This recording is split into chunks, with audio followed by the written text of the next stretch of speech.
lumagpas ka ng kahit isang araw ay malaki ang interest.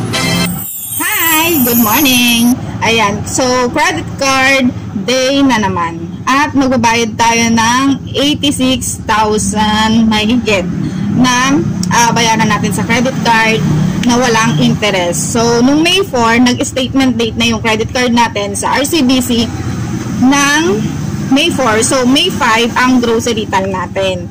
Then, June 4 yung cut-off at June 30 ang payment day. So, ngayong araw yung June 30. At ang babayaran natin ay 86,000 mahigit.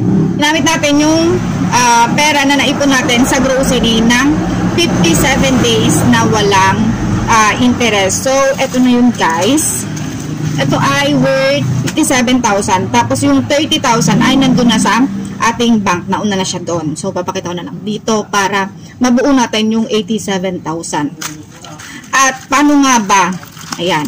Paano nga ba bayad sa credit card natin?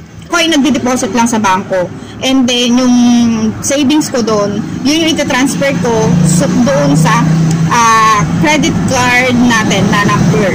So, ganun lang yun.